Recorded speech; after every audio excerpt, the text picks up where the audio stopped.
Estudo Bíblico Marcos 4. Verso 1. Entrou num barco. Afastando-se da multidão, Jesus podia, do palco do barquinho, ser ouvido por muito mais gente. Verso 2. Ensinava por parábolas. Mateus 13, 3. As parábolas ofereciam vantagens incomparáveis ao mestre. 1. Prendia o interesse. 2. Era um veículo pedagógico muito comum entre os judeus, segundo Samuel 12, 17 e Talmude. 3. Tornaram concretas ideias abstratas. 4. Provocaram uma decisão. E 5. Guardaram em sigilo o mistério do reino para os que creem. Versos 11 e 12. Verso 3. Ouvi. Essa parábola do semeador inicia-se e termina com a chamada à atenção, salientando a importância de sua mensagem, como também a necessidade de fé da parte do ouvinte. Nota homilética: a parábola do semeador sugere vários propósitos. 1. Estímulo aos proclamadores da mensagem da salvação em face de muito desinteresse e oposição. 2. A responsabilidade do ouvinte de perseverar em face das dúvidas vindas do diabo, a perseguição dos oponentes e a tentação do mundo. 3. A diferença entre a receptividade dos discípulos e a dos incrédulos. Verso 9. Quem tem ouvidos, ver também verso 23, Mateus 11, 15, 13, verso 9 e 43, Lucas 8, 8, 14, 35, Apocalipse 2, 7 e Salmo 115, 6. Essa frase é uma chamada para ficar atento. Verso 11. Mistério. Significa fechado ou escondido no grego. Popularmente, o termo dava nome ao tipo de ritos religiosos místicos. No Novo Testamento, trata da verdade de Deus outrora oculta, mas agora revelada. O mistério do Novo Testamento não é acessível à razão humana. Contém, às vezes, elementos difíceis de entender, mas a vontade de submeter-se à verdade de Deus e de obedecer a ela ilumina o coração do crente.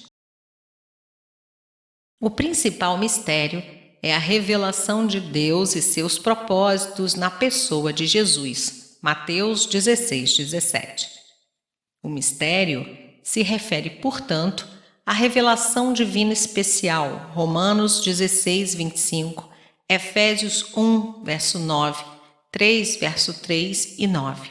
A noção do Antigo Testamento de que o profeta, pelo Espírito, está presente no conselho deliberativo de Deus. Aquilo que ele ouve torna-se sua mensagem autoritativa, divinamente inspirada para o povo. Êxodo 24, versos 15 a 18, Deuteronômio 33, 2, 1 Reis 22, 19, Isaías 6, versos 1 a 13, Jeremias 23, 18 e Amós 3, verso 7. Tal revelação se cumpre plenamente no Evangelho que Paulo, mais tarde, chamará o mistério de Cristo. Efésios 3, verso 4, Colossenses 4, verso 3 ou o mistério do Evangelho, Efésios 6, 19. Reino de Deus equivale ao termo em Mateus, o reino dos céus. Mateus 3, verso 2. Nota homilética. Compreende-se o reino em dois estágios. Primeiro, o presente reino, reconhecido pelos crentes e nós mesmos, os quais se submetem à vontade do seu Rei, Cristo. Segundo, o futuro reino milenar, que será inaugurado na segunda vinda de Cristo, Apocalipse 20, verso 2. Verso 12. Vendo, não percebam. Este versículo apresenta o problema da soberania de Deus e o livre-arbítrio do homem. Deve-se levar em conta que é uma lei tanto da natureza como da administração divina e que uma obrigação ou dever recusados, no final, produz uma incapacidade moral de cumpri-los. Quando um homem ou um povo recusa a verdade, Deus entrega-o a um estado de ignorância mais culpável ainda. João 9,41.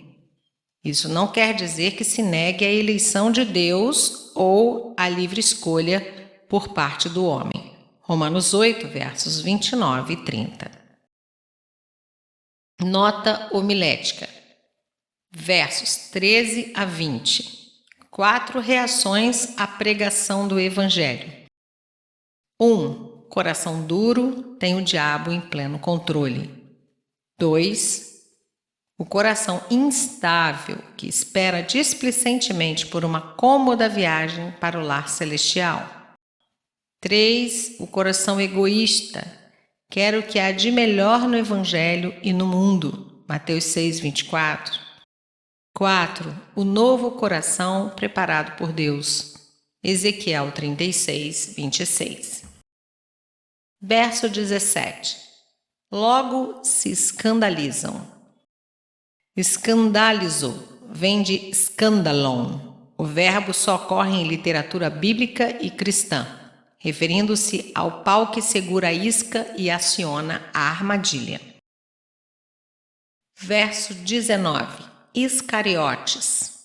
Alguns creem que Judas era um revolucionário político, porque Iscariotes pode ter sido uma derivação do latim sicarius, assassinos.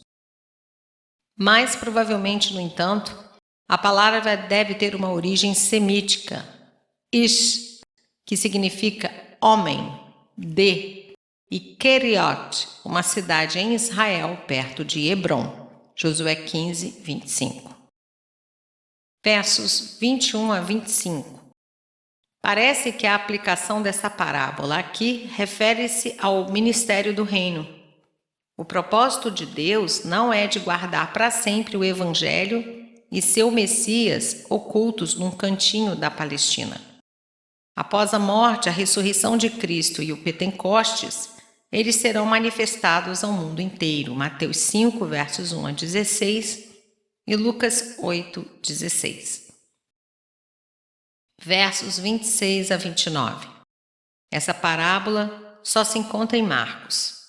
Fala do crescimento imperceptível da palavra semeada no coração e no mundo, iniciativa própria de Deus. O clímax vem no fim, no julgamento final, quando o propósito de Deus ficará claro. Verso 31. Menor de todas. Não no sentido absoluto, mas era ditado proverbial, Mateus 17, 20 e Lucas 17, 6. Essa parábola apresenta o contraste dramático entre o reino insignificante agora e seu futuro glorioso. Verso 32. Aninhar-se. Refere-se ao refúgio providenciado no reino para todos os povos da terra. Mateus 24, 31. Verso 33. Muitas parábolas. Marcos faz apenas uma pequena coletânea selecionada de todo o ensino parabólico de Jesus. O tema principal dessas parábolas é o crescimento da semente, apontando para a tarefa principal de evangelização na igreja. Capacidade dos ouvintes. Jesus, pelas parábolas, manteve o interesse do povo enquanto o chamava para uma decisão. Após sua paixão, não haveria mais desculpa, pois abertamente o Evangelho será anunciado. Ver Atos dos Apóstolos, capítulo 2. Verso 35. Outra margem. Seria a margem leste do Mar da Galileia. Verso 37. Grande temporal. Tempestades tremendas às vezes descem ainda hoje, dos altos montes das redondezas, especialmente do Monte Hermon, atingindo com violência o lago de Quirinete, ou Tiberíades, 200 metros abaixo do nível do mar Mediterrâneo. Verso 38. Dormindo sobre o travesseiro. Jesus não era imune ao cansaço. João 4, 6. Não te importa. Contrasta-se a impetuosidade dos discípulos com a calma de Jesus. Lucas 8:23. Seria natural que a igreja primitiva, oprimida por fortes perseguições, visse nessa experiência um paralelo com sua situação. Muito cedo, um barco servia de símbolo da igreja na arte cristã. No meio de toda a provação, Jesus está realmente com sua igreja, não havendo, portanto, nenhuma razão para o temor, ainda que seu auxílio demore chegar. Verso 39. Acalma-te, emudece. As mesmas palavras pronunciadas por Jesus em capítulo 1, verso 25, contra os demônios. Um dia, todo mal espiritual e material ainda será afastado dos fiéis em Cristo. Apocalipse 21, versos 3 e 4.